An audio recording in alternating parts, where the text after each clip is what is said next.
Where should I go?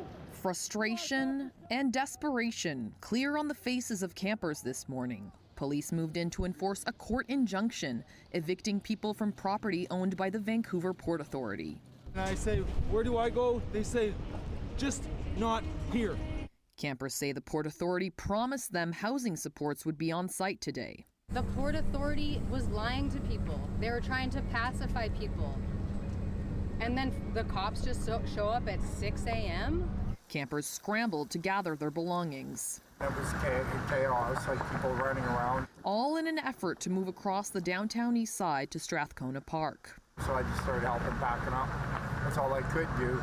Vancouver Park staff at Strathcona were waiting to warn campers about safety concerns from falling deadwood and the park's automatic sprinklers.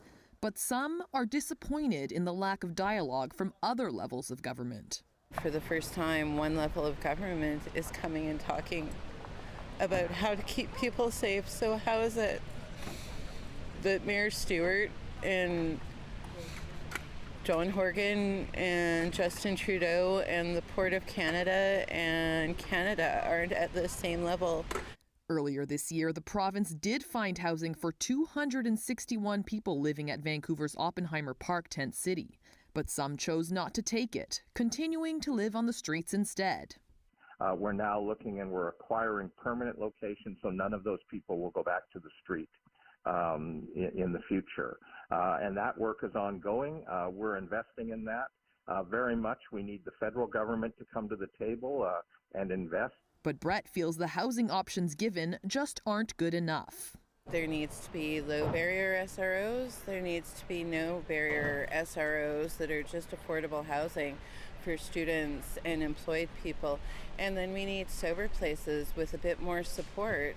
Vancouver Mayor Kennedy Stewart is putting it on the federal government, calling on it to step up.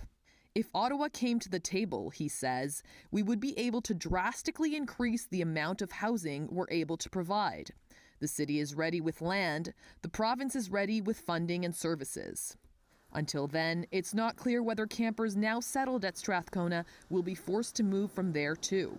But the park board does say the area needs to remain accessible and safe for other city residents too. Eva Uguen-Csenge, CBC News, Vancouver.